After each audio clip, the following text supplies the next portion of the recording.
Welcome to At the Counter with the Baking Pastor. I'm Laura. Pull up a chair. There's no rush here. This season, we're sitting with the hard days. The ones that don't resolve quickly, the ones that change us in ways we didn't ask for.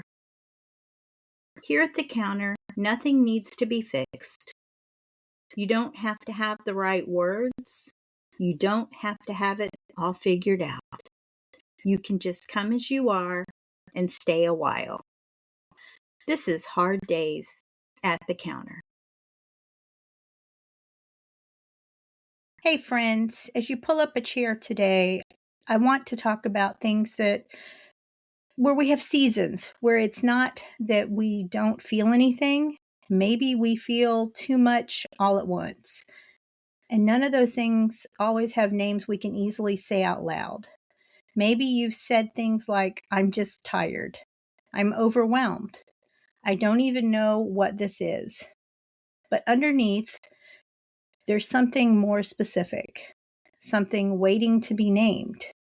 And sometimes naming it is where healing quietly begins. Today, we're sitting in that space. I'm glad you're here for our conversation today. Today, I am joined by Doug Earl Johnston, or better known as Doug. He is a former corporate executive, testifying expert, and world champion sailor with over a multi-decade career span in banking, private equity, and litigation consulting.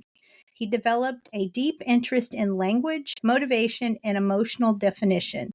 And he has a book called Choosing Emotions, which I have read and you need to read, which is the result of 9 years of research across disciplines and traditions and explores more than 250 emotional states, helping people better understand what they feel and how to move forward with greater clarity. Doug, I am so glad you're at the counter with us today.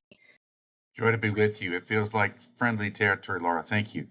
Well, you don't know this, but I grew up sailing. So we've got a lot of Wow. connections going on. And I, as a pastoral counselor, love the idea of emotions and naming them because I think oftentimes people do things like, I'm tired. I don't know what I'm feeling. I'm stuck. And I think a book like yours is going to be something amazing to help them. If they don't know what they're thinking, they could flip through and probably find things they didn't know they were thinking. But I'm curious. I've read a little bit about this, but tell me how the book started. Well, thank you for the background. I'm mostly a finance and banking type person as a corporate executive, but I got pretty good at that, traveling to different cities and diving into complex issues in the business world.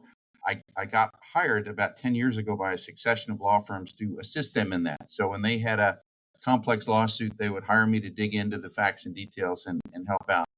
So I became a researcher, a professional researcher. And that brings us to 10 years ago. I'm having dinner with my much adored 13-year-old daughter who's in eighth grade. And we created a game. We called it College Bowl, which is where she knew I was a researcher. I would bring Laura, instead of just giving her an allowance, which, I might have expected, I decided to make her earn it. And so we called it College Bowl. I would bring a list of 200 prepared questions to a private father-daughter dinner that we had every 2 weeks. And the questions could be geography, history, art, science, you name it. But if she got the answer right, I would slide a $2 bill across the table to her. And she loved it. I mean, she could earn a better than average allowance. It was fun, and it was particularly fun for me because I got insight as to what my daughter was really like at 13. That's not always the case when you've got a teenager that you know what's going on in their life. 2 years later, in 10th grade, she had been out of school for a month with an accident followed by surgery, and a month in 10th grade is eternity. So she came to dinner with a very sad face, and she said, Dad, what do you know about depression? And I faked it, Laura. I presumed that I was hoping she meant economic depression, so I rattled off a business answer. And she said, no, no, no, no, no. It's not, no, emotional depression, Dad. Sweetheart, I don't know anything about this. And so I went back to school effectively. I put on my researcher hat. I went to Barnes and Noble. I went to bookstores online, surrounded myself with books and articles about depression. And, I mean, obviously I knew the minimum. It was an extended period of sadness, but I didn't know anything more about it. Hadn't suffered it. Close friends hadn't suffered it. I'd heard the word, but I started to jot down quotes from people who had experienced depression. So that seemed helpful to me. So the first quote I jotted down was from a writer from the 90s. His name is Rollo May. He was a PhD. He also had a bachelor's in divinity. He was one of the first self-help authors before anybody had heard the term self-help. He had survived depression. And his quote about depression was, "Depression is the inability to construct a future." And Laura, when I read that, I went, wow. Now I get it. It isn't just sad. I mean, I can't imagine rolling out of bed in the morning and not being able to construct a future. But if you talk to depression sufferers, they'll say, yes, that's just what it's like. A couple of days after that, I came across another quote from J.K. Rowling. I'm sure you know who she is. She's the Harry Potter author. She too had suffered terrible depression as a young person before she became a successful writer. Her quote about depression is this: "Depression is that absence of being able to envision you will ever be cheerful again. It's the single most unpleasant thing I've ever experienced." Well, now I was starting to get a feel for what depression is like to experience. Not what it looks like, but what it feels like. So then I came across, a few days after that, a quote from a writer. She's a freelance writer, not necessarily famous, but a very talented writer. She too had recovered from depression, and her quote was, "Depression lies to you. It tells you you've always felt this way and you always will, but you haven't and you won't." So I had three really wonderful quotes, and I'm sitting at my desk. It's 10 in the morning. I'm 10 days into my research project to self-educate about depression. And I thought, you know what? I'm going to text them across town to my daughter. She's in class. She shouldn't have been looking at her texts, but she was. So I texted these three to her, and 3 minutes later, I get a text back, "I'm crying." And I went, oh my gosh, I'm alarmed. And I texted, "Why are you crying? These people all suffered depression and they recovered from it. There's hope." And her response was, "That's why I'm crying. Thank you, Dad." So we had a wonderful father-daughter moment, but we were onto something. We were onto something that describing emotions is best described not by what it looks like, by what it feels like. And so the process of accumulating quotes and insights from people who've experienced emotion became the anchor of this book. And 9 years later, we'd expanded from, my daughter recovered. She's now a nurse and lives a happy life. We expanded from depression to anxiety to OCD to codependence, and on to happier ones like enthusiasm and wonder and joy and zeal and excitement. But nobody's ever done this before, which is to express emotions by what they feel like rather than by what they look like. So this becomes very helpful if you are, like so many people, struggling for words to describe the way you feel. I mean, how many mornings have you gotten, I'm not sure I know what I feel today. Seeing the book has laid out 272 different emotional states, supported by 8,000 quotes of people of all walks of life who've experienced them. They might be Nobel level scientists, they might be the wise man at the corner store, but these are people who had great insight. So if you're struggling, you pick up the book. It's alphabetical. It goes from abundance to empathy to patience to zeal, and you can see 20 to 40 different quotes of people, and you can scan down and go, that's it. That's the way I feel. Or maybe it's not that emotion at all. I'm not a psychologist, but I've spent my share of hours in a chair with good psychologists. It's not uncommon for the therapist, when faced with a patient, to say, well, what's bothering you? What's the issue? And let's say, for example, that the patient responds, well, I struggles for words and says, I'm always anxious all the time. And so the psychologist calibrates to that and assumes that it's anxiety. What if the real problem isn't anxiety? What if the real problem is addiction? And I don't mean drug addiction. It could be addiction to anything. Well, suddenly, if the patient is given a list of multiple options and struggling for words, and you go, that's it. That's the quote. What that person said, that's exactly the way I feel. Suddenly, they're communicating about the right thing. So putting, as you mentioned at the start, putting words into emotions is a difficult thing often, and this book provides a unique help to that. I think as I was reading through the book, I saw your name mentioned on a few of the quotes. I did. So if you can imagine me for 9 years working late into the night, I literally put, I think I calculated 7, 8, 9,000 hours into this with my trusty dog at my feet. On occasion, I would find a quote. On occasion, I had an idea or two that popped into my head. And so I would Google it and I'd say, gee, nobody else has ever said that. It's pretty helpful. One of the quotes that I originated myself out of 8,000 was this: if you can laugh at an emotion, it does not control you. And so that's a pretty helpful remark. Humor is a wonderful solvent of problems. If you can step outside yourself and say, you know what? I'm getting angry. I don't want to get angry. Angry doesn't get me anywhere. And you can laugh at yourself. You can say, you know what? I'm getting frustrated. I'm going to take a breather. If you can step outside yourself and laugh at the emotion you're experiencing, suddenly you're in command of it. It's not in command of you. And that was one of my contributions to the book. So I love what you say about the psychologist having someone who says they're anxious and then finding out maybe it's really addiction. A lot of my folks come to me tired, exhausted, stuck. And then the more we realize it's the baggage they're carrying, perhaps a lot of it's grief that they didn't necessarily know, because most people don't realize that grief is not just death. It's 40 plus things. It's every change could or could not need to be grieved. And so when they sit down, they're like, no, I'm not grieving. Let's think about what's been going on in your life. Did you have a divorce, change in job, lose a friend, move? And they're like, yes, yes, yes.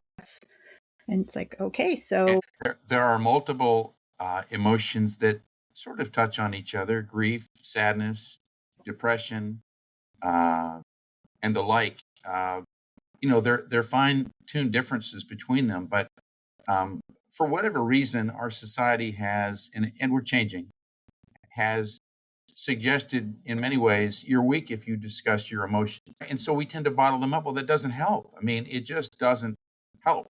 And what does help, what gives people relief is that's the way I'm feeling. That's what it is. I experienced in my life, Flora, codependence, and I struggled with it. People around me. There were two people who were codependent in my life. I didn't understand what it meant. I mean, I never even really heard the word. And then when I looked up what codependence is, which is, I'll give you the quick layperson's description of codependence. Codependence is where two people enable each other's bad behavior. mhm. One person has a dark secret, and I don't mean to get ugly here. The dark secret may be I'm into pornography, and the other person has a dark secret, I'm into alcohol. And they just quietly agree they are not going to discuss each other's issues. All right, well, that's codependence. There's an advantage to not discussing each other's problems, and so you enable each other's problems. I never put a word, I didn't even understand what codependence was until I dug into that word and I went, oh my gosh, now I get it. And it was a relief to me to understand. I think sometimes naming it and being able to claim it is the first step in being able to work through it and deal with it. But I think people struggle because their defaults to go to a few words. I'm stressed, I'm tired, I'm overwhelmed. But what changes when we can name the emotions more specifically? Here is a very helpful follow on to what you just observed. In my research over 9 years, again, me and my trusty little dog, she's sitting at my feet at the moment, we learned that there are three things that the average person misunderstands fundamentally about emotions. So nobody's average. We're all unique in our own way, but collectively we can talk about averages. The average person has three fundamental misunderstandings about emotion. Number one of which is that the average person thinks they're only between 8 and 28 total emotions.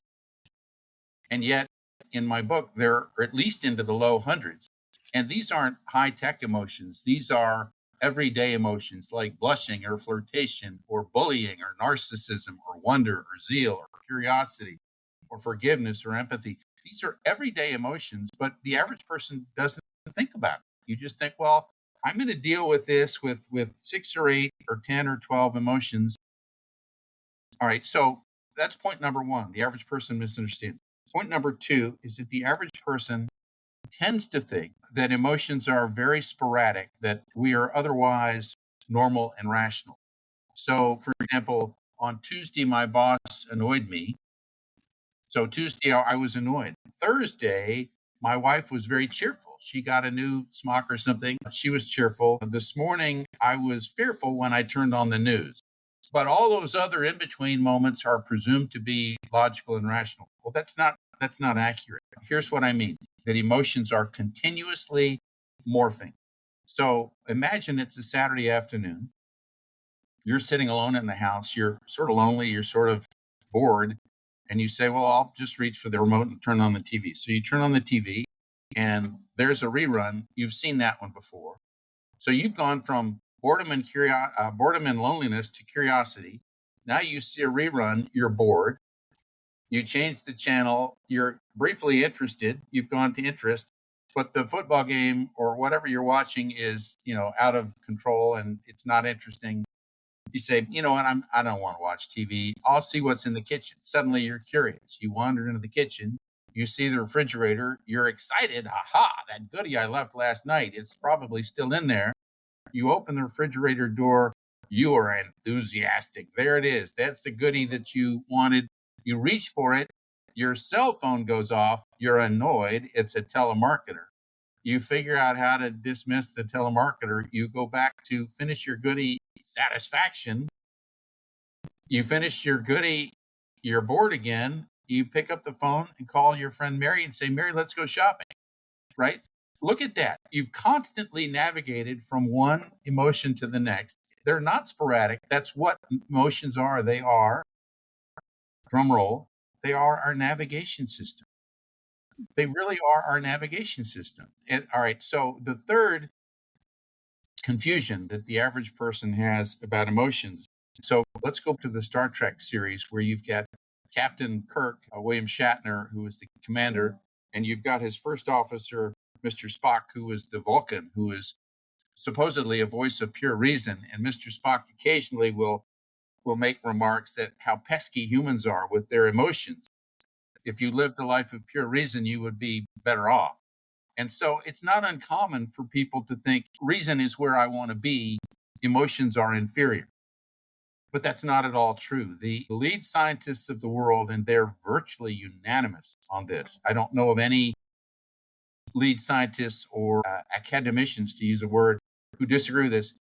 Emotions are foundational to reason. Emotions are not inferior to reason.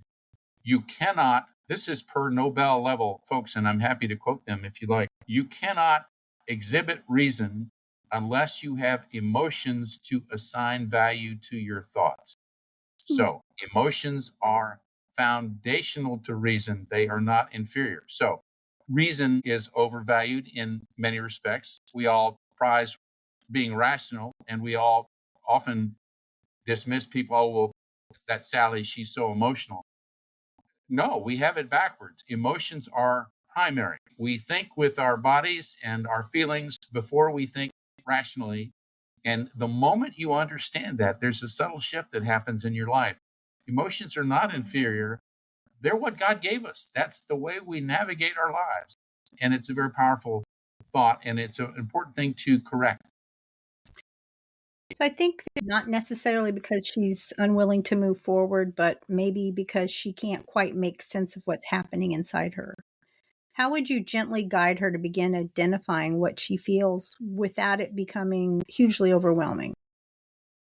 Putting words to emotions can be difficult. I think my book has helped immensely. And in my research, I went through the top 10 or 12 or 14 different academic disciplines. And I'm going to give you some quotes that may surprise you about how all of the leading thinkers in the world, whether you're an artist, a sculptor, a nuclear physicist, they all have common agreement that words are the way you solve your problem.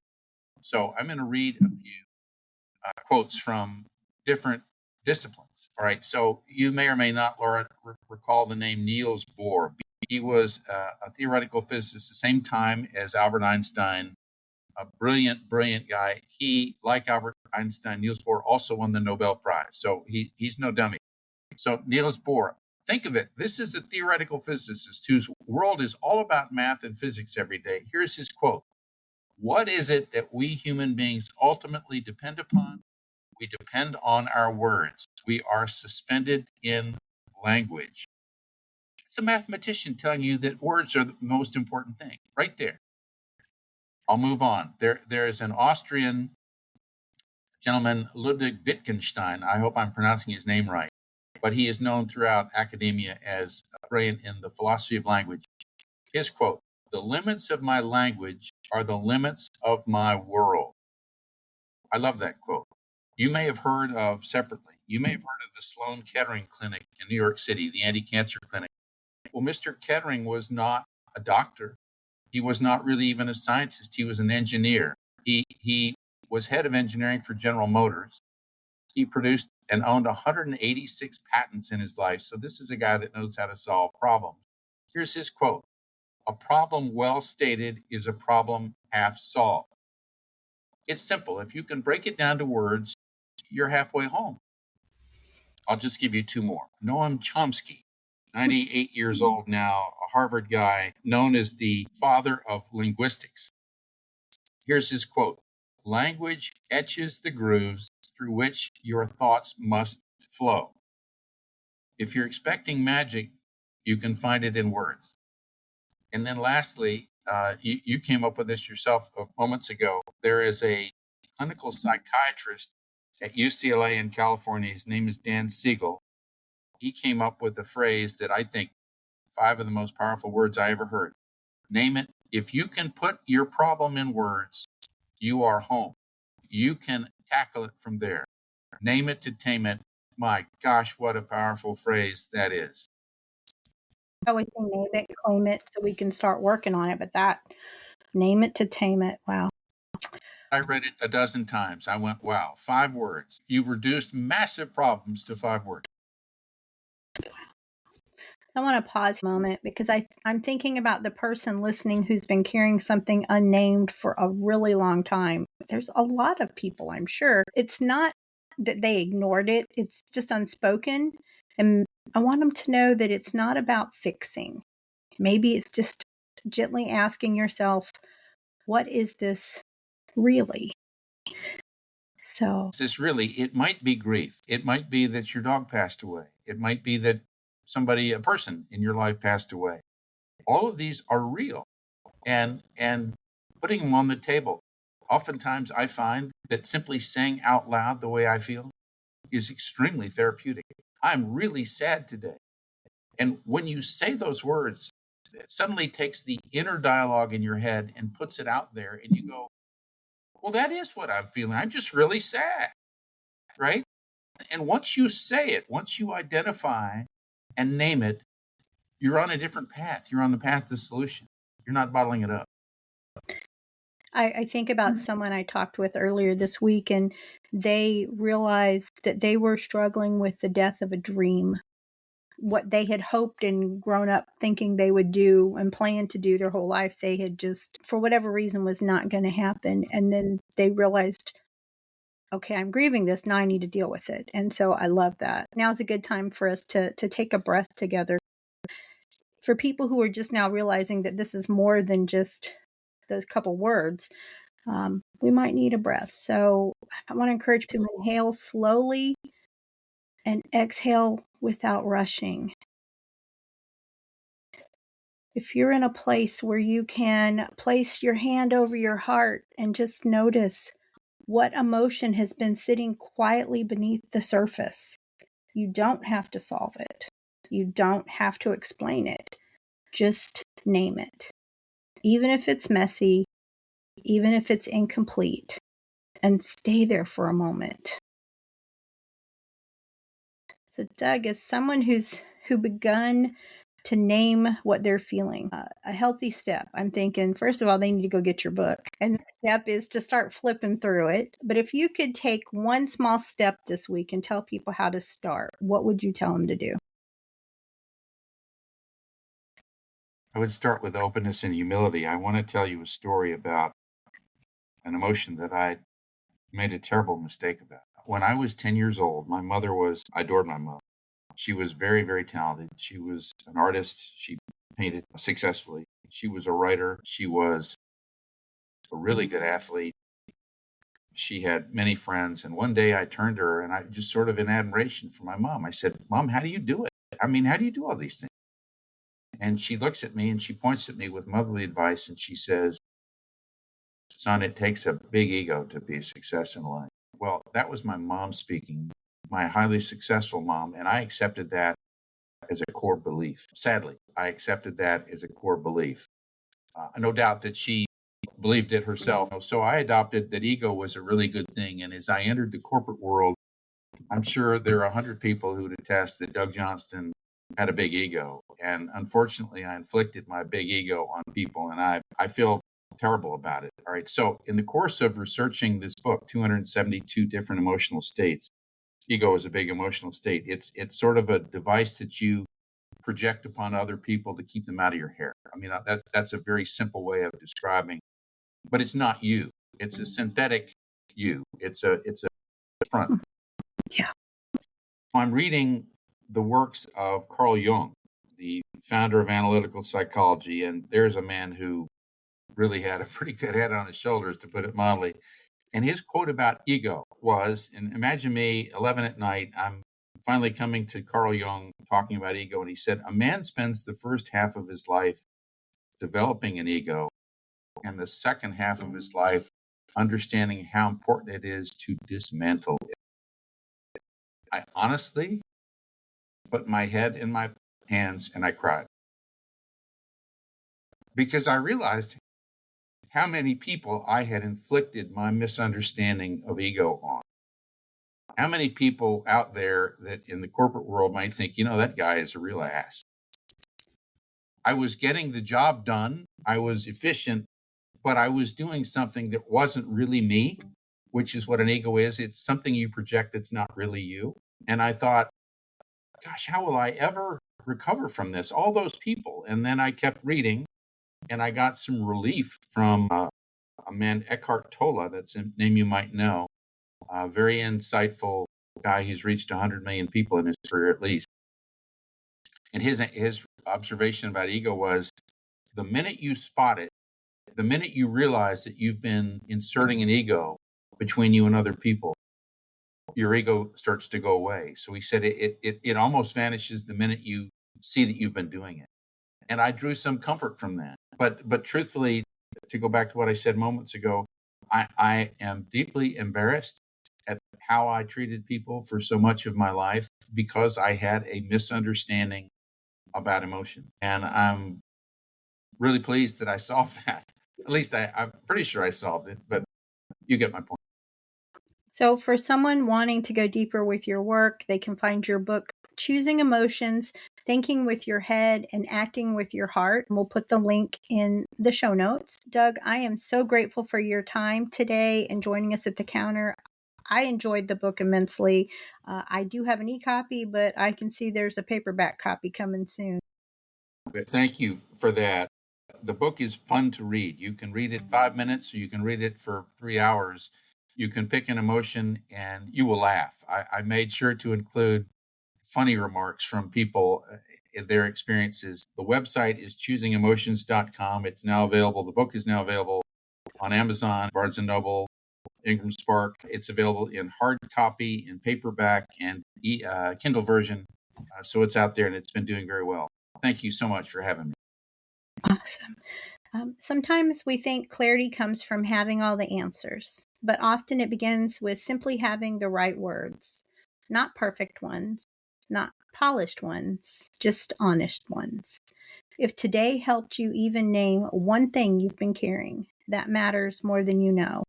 You don't have to carry unnamed things forever. My friends, hear this blessing. May you find language for what your heart has been holding. May you meet yourself with gentleness, not judgment.